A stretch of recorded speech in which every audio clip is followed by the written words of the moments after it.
సాదర స్వాగతం. సుస్వాగతం. మీరు రావటం మాకు ఆనందం. కాదు, మీకు అసలు ముందు ఈ రాజకీయాలు ఈ మధ్య చిరకాలంగా ఉన్నారు, అవన్నీ అయిపోయాయి. ఇప్పుడు ఫిలిం మీడియా ముందుకు వచ్చేసరికి మీకు మీ ఫేస్లో ఉత్సాహం కనిపిస్తుంది మాకు. మీ లోపల ఎలా ఉంది? తప్పిపోయిన పిల్లాడు 7 సంవత్సరాల తర్వాత అడవిలో దొరికి అమ్మా నాన్న కలిసినట్టుందయ్యా. ఓకే. చిన్నప్పుడు ఎవరో కాశీయాత్ర వెళ్తున్నారు ఒక అమ్మా నాన్న తీసుకొని, ట్రైన్ దిగి పారిపోయాడు కుర్రాడు. వాడికి అమ్మా నాన్న ఇంటెన్షన్ ఏంటి, ఇటు పారిపోదామని కాదు, ఇటు ఏదో అవుదామని. అక్కడ ఏమి కాకపోతే అమ్మా నాన్న గుర్తొస్తే వచ్చి అమ్మా నాన్న కలుసుకుంటే అంత కిక్ ఉంటుంది, అంత కిక్ ఉంది మిమ్మల్ని కలుస్తుంటే. నాకు very good, very good, very good. Ganesh గారు అన్న, మీరు కొత్త సినిమాతో మళ్ళీ మీడియా ముందుకు వస్తారనుకుంటే గబ్బర్ సింగ్తో వచ్చారు, కారణం ఏంటి? ఇది కొత్త సినిమానే కదన్నా, కొత్త సినిమా. ఇది ప్రతిరోజు కొత్త సినిమానే. ఇది ఎవరికి కింద న్యూస్ మారొచ్చు అన్న, పైన హెడ్డింగ్ మారదు. ఈనాడు పేపర్, ఆంధ్రజ్యోతి పేపర్. గబ్బర్ సింగ్ అనే చరిత్ర అంతే ఇది. రిలీజ్ కదా అన్న, గబ్బర్ సింగ్ అనే చరిత్ర రిలీజ్కి కూడా ఇంత క్రేజ్ వస్తుంది నేను కూడా అనుకోలేదు. అంటే పవన్ కళ్యాణ్ గారి స్టామినా అది, పవన్ కళ్యాణ్ గారి రేంజ్ అది. ఒక ప్రాపర్గా ఒక వ్యక్తి, ఒక సంకల్పం అంత గొప్పది. పవన్ కళ్యాణ్ గారు అంత గొప్పది. ఈ సినిమా, ఇది కొత్త సినిమా కంటే ఎక్కువ కలెక్షన్స్ వస్తాయి. ఈ మధ్య కొత్త సినిమాలు అన్నిటికంటే బ్రహ్మాండంగా ఉంటుంది. ఇవాళ నేను చెప్తున్నా, పరమేశ్వర ఆర్ట్ ప్రొడక్షన్స్లో సినిమా. ఎందుకంటే సినిమాలో ఉన్న ఆనందం, సినిమాలో ఉన్న కిక్కు, సినిమాలో ఉన్న ప్రేమ, సినిమాలో వాళ్ళకున్న అభిమానం, సినిమా వాళ్ళకున్న నిబద్ధత ఏ రంగంలో లేదన్న. నేను చెప్తున్నా, సినిమా రంగం అనేది కల్తీ లేని రంగం. సినిమా రంగం అనేది అద్భుతమైన రంగం. సినిమా రంగంలో రిజర్వేషన్ ఉందా అన్న? సినిమా రంగంలో వారసత్వం ఉందా? 1000 కోట్లు 10,000 కోట్లు ఆస్తి సంపాదించి కొడుకు ఇవ్వచ్చు. ఒక 100 బ్లాక్ బస్టర్లు తీసినాడు కొడుకుని బ్లాక్ బస్టర్స్ మధ్య మన డైరెక్షన్ చేయగలుగుతాడా? ఒక సూపర్ స్టార్, మెగాస్టార్, పెద్ద పెద్ద స్టార్లు ఉండొచ్చు, వాళ్ళ కొడుకుని ఆ రేంజ్లోకి తీసుకురాలని అనుకుంటే అవుతారా? కాలేరు. ఎవరికి టాలెంట్ ఉంటే అది అవుతారు. నా మిత్రుడే ఉండేవాడు ఒక ఆయన, పెద్ద డైరెక్టర్ అయ్యాడు. వాళ్ళ అబ్బాయి స్టార్ గాల. అదే ప్లస్ ఇంకో మిత్రుడు ఉన్నాడు, చిన్న చిన్న వేషాలు వేస్తూ తర్వాత చిన్న సీరియల్ తీశాడు. కట్ చేస్తే వాడు కొడుకు స్టార్ విజయ్ దేవరకొండ అయ్యాడు. ఇక్కడ ఇండస్ట్రీ అది గొప్ప కళామతల్లి గొప్పతనం అది. ఎవరు టాలెంట్ ఉంటే, ఎవరి దగ్గర తెలివి ఉంటే వాడు నంబర్ 1 మీద కూర్చోబెడితే కళామతల్లి. మన అమ్మాయంతా మన కళామతల్లి అంతా. కళామతల్లికి బానిసగా, కళామతల్లి బిడ్డగా, కళామతల్లి మనిషిగా బతకటం ఈ జన్మకి ఎంతకంటే ఏ అవసరం లేదండి. గణేష్ గారు, మీ నెక్స్ట్ సినిమా మళ్ళీ హరీష్ గారితో ఎక్స్పెక్ట్ చేయొచ్చు? 200%, 500% చెప్పే 1000%. మల్లె పువ్వుని తల్లో పెట్టుకోవచ్చు, దేవుడి దగ్గర పెట్టచ్చు, ఇంకో దగ్గర పెడతారు. డైరెక్టర్ అనే గబ్బర్ సింగ్ స్థాయి సినిమా తీపదన్న పేరు బండ్ల గణేష్ కదా, హరీష్ శంకర్ డైరెక్టర్. గణేష్ గారు మొన్ననే మెగాస్టార్ చిరంజీవి గారి సినిమా ఇంద్ర రిలీజ్ అయ్యి వరల్డ్లో పెద్ద బ్లాక్ బస్టర్ హిట్ అయింది. ఇప్పుడు మళ్ళీ ఇమీడియట్గా పవన్ కళ్యాణ్ గారు గబ్బర్ సింగ్ మళ్ళీ it is going to rewrite another history. మీరు ఒక మెగా అభిమానిగా దీని మీద మీ తాలూకా ఎక్స్ప్రెషన్ ఏంటండి? ఇండస్ట్రీలో no other sector is able to claim this success. వాళ్ళకి మాత్రమే వస్తున్న ఈ పరంపర మీద. నాగేంద్ర అన్న, నేను ప్రేమ ఖైదీలో జూనియర్ ఆర్టిస్ట్గా వేషం వేసినప్పుడు ఆయన పెళ్లి కొడుకు వేషం వేశాడు. అంటే దాదాపు 33 ఏళ్ళు. నాకంటే బెటర్ పొజిషన్ ఆ రోజు మా అన్నది. నేను ఒక పెద్ద డైరెక్టర్ జాలి, మేమందరం ఉత్తేజమైన చిన్న చిన్న జూనియర్ ఆర్టిస్టుల వేషాలు వేస్తే అప్పట్లో పెళ్లి కొడుకు వేషం. అబ్బాయి ఈ వేషం నాకు వస్తే బాగుండు అనుకున్నాను నేను కుర్రాడుగును సరిపోవని ఆయనకి ఇచ్చారు. అప్పుడు నేను హైదరాబాద్ వచ్చిందే చిరంజీవి గారిని చూడటానికన్నా. నేను సినిమా రంగం అనేది హైదరాబాద్లో ఉంటుంది, సినిమా షూటింగ్ చూడవచ్చు, సినిమా అని అంటే నేను చిరంజీవి గారి అభిమానిగా వచ్చాను. చిరంజీవి గారి వల్లే నాకు పవన్ కళ్యాణ్ గారు కానీ, చిరంజీవి గారు ఇండస్ట్రీకి రావటం కానీ, చిరంజీవి గారు ఇందిరా కొట్టడం, దాన్ని మించిన స్థాయిలో నా సినిమా ఉండాలని నేను అనుకుంటాను. ఎందుకంటే నేను స్వార్థపరుడిని, ఎందుకంటే నేను నంబర్ 1గా ఉండాలనుకుంటాను. చిరంజీవి గారు అంటే ప్రత్యేకమైన అభిమానం, గౌరవం, ప్రేమ. ఆయన గురించి నేను మాట్లాడే స్థాయి నాది కాదు. చిరంజీవి గారు అనేవాడు నా హృదయంలో ప్రథమ భాగంలో ఉంటారు ఆయన. నేను చిరంజీవి గారిని ప్రేమించి ఆరాధిస్తా.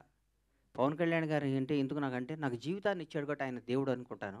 పవన్ కళ్యాణ్ చిరంజీవి గారిని చిన్నప్పుడు స్కూల్కి వెళ్ళేటప్పటి నుంచి చిరంజీవి గారిని చూసి పెరిగినాడు కాబట్టి చిరంజీవి గారు ఎప్పుడూ బాగుండాలి, ఇంకా బ్లాక్ బస్టర్ తీయాలి. మీ ద్వారా ఆయన్ని రిక్వెస్ట్ చేస్తున్నా, అన్న ఛాన్స్ నాకు ఇవ్వన్నా, హరీష్ శంకర్ నేను మీకు బ్లాక్ బస్టర్ సినిమా తీసి అవకాశం తెచ్చుకుంటామన్నా, మీ రుణం తెచ్చుకుంటామన్నా, ఈ యొక్క అవకాశం ఇవ్వని మీ ద్వారా సార్ని అడుగుతున్నా. చిరంజీవి గారు సార్, మా ఇద్దరు కాంబినేషన్ మాకు అవకాశం ఇవ్వండి.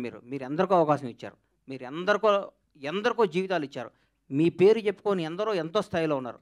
ఒక్క అవకాశం, ఒక్క 70 రోజుల అవకాశం మాకు ఇవ్వనండి జీవితంలో. చరిత్రలో ఉండిపోయే సినిమా తీసిస్తానని అడుగుతాను. Great great great.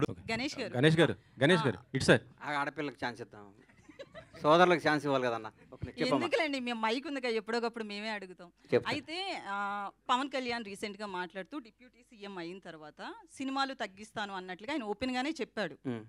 సో ఈ 2 సినిమాల తర్వాత ఉస్తాద్ భగత్ సింగ్ కావచ్చు, హరిహర వీరమల్లి, ఈ 2 సినిమాల తర్వాత సినిమాలు వచ్చే అవకాశాలు చాలా తక్కువగా ఉన్నాయి. యాజ్ ఏ ఫ్యాన్గా మీరు ఏం చెప్తారు? కుదరదమ్మా, అట్లా సినిమాలు చేయాల్సిందేనా? సరే. ఒప్పుకోం.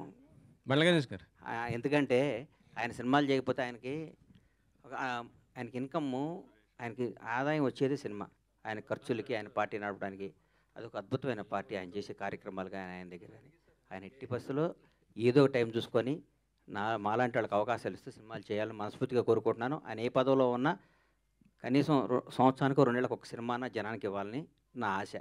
ఆ ఆశ నెరవేరుతుందని కోరుకుంటాను. బండ్ల గణేష్ గారు అన్న ఇక్కడన్నా గబ్బర్ సింగ్ రిలీజ్ అప్పుడు బ్లాక్ బస్టర్ అయింది. కలెక్షన్స్ పవన్ కళ్యాణ్ గారికి చెప్పొద్దు అన్నారు కదా, 100%. ఇప్పుడైనా చెప్తారా? ఎందుకంటే ఇప్పుడు సినిమాలు రీ రిలీజ్ అయినా కూడా కలెక్షన్స్ ఇంత వసూలు ఈసారి చేశాయని చెప్తున్నారు. ఇప్పుడు చెప్తాను. లాస్ట్ టైం చెప్పక బాధపడ్డాను ఛాన్స్ సార్లు.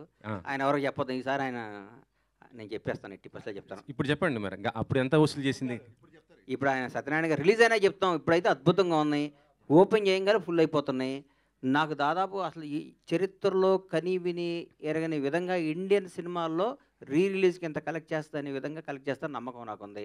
డెఫినెట్గా అది రీచ్ అవుతాం అనిపిస్తుంది. అప్పుడు ఎందుకంటే సెకండ్ మార్నింగ్ రిలీజ్ చేయాల్సింది, దీన్ని ముందు రోజు ప్రీమియర్స్ అడుగుతున్నారంటే మీరు అర్థం చేసుకోండి సార్. నాకే ఇప్పుడు కూర్చొని చూస్తుంటే ఇది రేపు రిలీజ్ అని టెన్షన్ వచ్చింది. ఇప్పుడు అప్పుడు ఎంత వసూలు చేసిందని నేను అడుగుతున్నాను సార్. అప్పుడు ఎంత వసూలు చేసింది అనేది నేను అడుగుతున్నాను. అన్నిసార్లు అప్పుడు చాలా చేసింది, మా జీవితాలు మార్చేసింది, మా బతుకులకి అద్భుతం చేసింది మహా సినిమా. నిశాంత్ గారు అంటే అన్న చెప్పనా? ఓకే, ఇంకొక వచ్చింది సార్. మీరు ఆయన ఇంకొక లెవెల్లో చూస్తున్నాను అంటున్నారు కదా, అంటే 2029లో సీఎంగా చూస్తారా అనుకుంటున్నారా? డెఫినెట్గా ఆయన ముఖ్యమంత్రిగా చూడాలని కోరిక నాకు ఉంది, చూస్తాను. మీ పాత్ర ఎలా ఉండబోతుంది? చనిపోయారు పాపం ఆయన మన యూట్యూబ్ ఇంటర్వ్యూ చేశాడు, ఆయన పేరు ఏందన్న, టీఎన్ఆర్ గారు, మహానుభావుడు. ఆయన ఒకరోజు మా ఇంటికి వచ్చి ఇంటర్వ్యూ చేశారు. దాదాపు 10 ఏళ్ళు 9 ఏళ్ళ నాడు 7 ఏళ్ళ నాడు నేను చెప్పాను, ఆయన కరోనాలో చనిపోయారు. మీరు రాసి పెట్టుకోండి అన్న, ఇంటర్వ్యూ చెక్ చేయండి. పవన్ కళ్యాణ్ ఆయన ముఖ్యమంత్రి అవుతారు. ఆయన స్థాయి వేరు, ఆయన ఎక్కడో ఉంటాడని నేను 7 సంవత్సరాల ముందు చెప్పాను. నేను ఏదో అన్నానంటే అది తీరుతుంది అంతే. అది గణేష్ గారు ఇక్కడ అన్న ఇది తీన్మార్ సరిగా ఆడని టైంలో నిరాశలో ఉన్నప్పుడు గబ్బర్ సింగ్ సినిమా మీకు పిలిచే అవకాశం ఇచ్చారు. సో అప్పుడు ఏంటి మీ ఫీలింగ్? బల్లెడిగా బా. మీ పేరన్నా? రాజాబాబు. రాజాబాబు గారు, రాజా లాంటి క్వశ్చన్ వేసావు. అది మంచివాడమ్మా, రాజా లాంటి క్వశ్చన్ వేసాడు.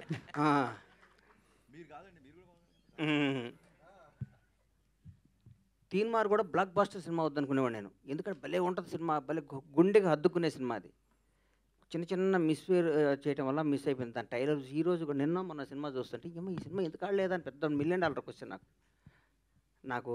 ఆ తర్వాత ఆ సినిమా ఫెయిల్ అయ్యి బాగా డిప్రెషన్, నేను బాగుంటే హీరో గారు మాట్లాడుకొని నన్ను పిలిచి, మహానుభావుడు, ఈ సందర్భంగా ఆయన్ని ధన్యవాదాలు చెప్తూ క్షమించమని కోరుతున్నా, మంచి గుర్తు చేశారు నాకు. ఈ అవకాశాన్ని వచ్చిన వార్త ఫస్ట్ చెప్పి మాట్లాడి పెట్టి త్రివిక్రమ్ శ్రీనివాస్ గారు.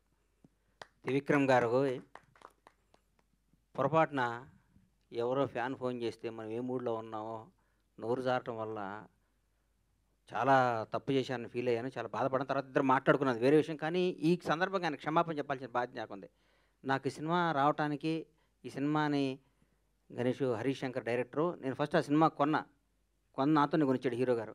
సోను సూద్ తీన్మార్ షూటింగ్ జరుగుతుంటే ఈ గబ్బర్ సింగ్ని దబాంగ్ సినిమా బ్లాక్ బస్టర్ అయింది, అది కొను అని చెప్తే హీరో గారితో మాట్లాడకుండా కొన్న హీరో గారు చేస్తాను, ఆయన సొంతంగా చేసుకుంటాను, హరీష్ శంకర్ డైరెక్షన్ పెట్టుకొని చేసుకుంటాను అన్నారు. మొత్తం ఫోటోషూట్ కూడా అయిపోయింది, గుర్తుందన్నా నీకు? ఫోటోషూట్ కూడా అయిపోయింది, అంతా అయిపోయింది. ఒకరోజు హీరో గారు త్రివిక్రమ్ గారు నన్ను పిలిచి నాకు అవకాశం ఇచ్చారు, నా జీవితాన్ని మార్చారు, నా బతుకు అర్థం చెప్పారు. ఈ సందర్భంగా తీన్మార్ను కూడా దాన్ని అద్భుతంగా చేసి మళ్ళీ రిలీజ్ చేస్తా సార్. దాన్ని ఎందుకంటే ఇంతకుముందు పవన్ కళ్యాణ్ గారిది ఒకసారి ఫ్లాప్ సినిమా మళ్ళీ రిలీజ్ చేసి సూపర్ హిట్ చూపించాలని నా కోరిక, చూపిస్తాను మీకు. బండ్ల గణేష్ గారు ఇక్కడ అన్న అంటే యాక్చువల్గా 7 సంవత్సరాలు తర్వాత తప్పిపోయిన పిల్లవాళ్ళగా అని చెప్పేసి అంటున్నారు. మరి ఎందుకు తప్పిపోవాల్సిన అవసరం ఎందుకు వచ్చింది? ఇప్పుడేమో మీ ఆతృత చూస్తుంటే అర్థం ఉంది. ఇప్పుడు మీరు ఇప్పుడే సినిమా అనౌన్స్ చేసేలాగా ఉన్నారు మీ ఇది చూస్తుంటే కనుక. సో ఫస్ట్ సినిమా ఏం ఉండబోతుంది? 7 సంవత్సరాలు ఎందుకు మిస్ అయ్యారు? ఎందుకు మిస్ అయ్యానంటే దరిద్రం ఇచ్చి తలుపు కొడితే తలుపు తీశానమ్మా. అందరు రోజు లక్ష్యం వస్తుంది కదా, ఇవాళ లక్ష్యం అనుకున్నాను. అర్లీ మార్నింగ్ తలుపు తీస్తే దరిద్రం వచ్చింది. రాజకీయం ఇది ఎత్తే నువ్వు ఇది అది అనుకున్నా. దూరపు కొండలు ఉన్నగుంటాయి కదా, దగ్గరికి వెళ్తే తెలుస్తుంది నాకు గతుకులన్నీ. రాజకీయాల్లో ఒకటి గుర్తుపెట్టుకోమ్మా, సినిమా ఇండస్ట్రీలో అందరినీ మొక్కుకుంటూ మన టాలెంట్ని చూపించుకుంటూ పైకి రావాలి బాబు. ఇది మొక్కుంటాం. రాజకీయాల్లో అందరం తొక్కుంటూ రావాలి. తొక్కుంటూ వచ్చే వరం మన దగ్గర అర్థం కావట్లేదు. మనం మొక్కుతూనే సినిమాలు తీస్తూ చిరస్థాయిగా నిలిచిపోతామని నా కోరిక. మీ బ్యానర్లో ఫస్ట్ సినిమా ఏది ఉండబోతుంది ఇప్పుడు? రీఎంట్రీలో ఒక రకంగా రిలీజ్ లాగా రీఎంట్రీ మీది ఇప్పుడు ఒక 7 సంవత్సరాల గ్యాప్ తర్వాత ఫస్ట్ సినిమా ఏది ఉండబోతుంది?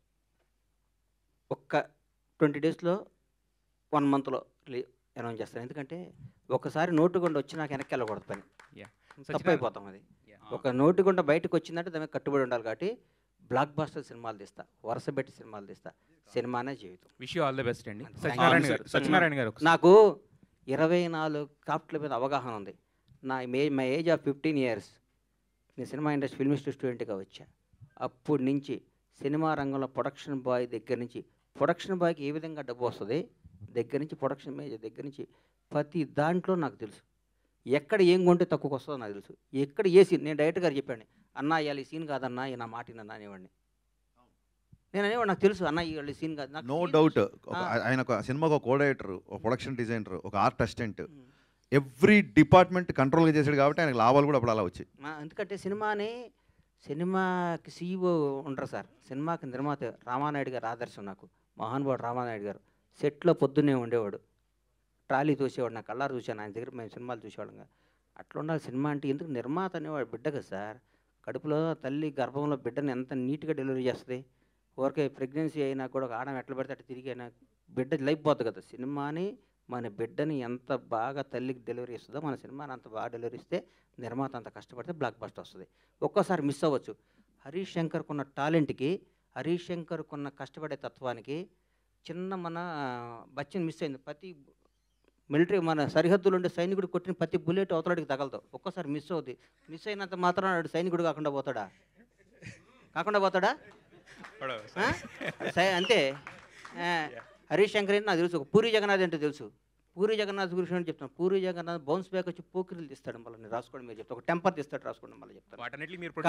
కానీ థ్యాంక్ యూ. నాలాంటి ఉంటే నీళ్ళు చేస్తారా? చేయరమ్మ వీళ్ళు.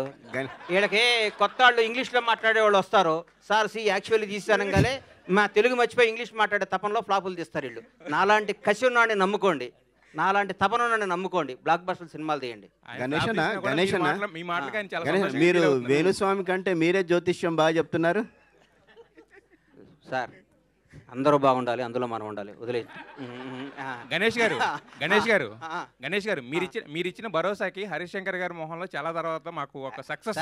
హరీష్ శంకర్ అనే డైమండ్ సార్. నల్ల లైట్ అయితే నల్లగా ఉంటుంది, తెల్ల లైట్ అయితే వెలిగిపోతాయి. ఆ డైమండ్ని ఎట్టేస్తానో చూపిస్తాను మీకు, నేను చూసుకోండి మీరు.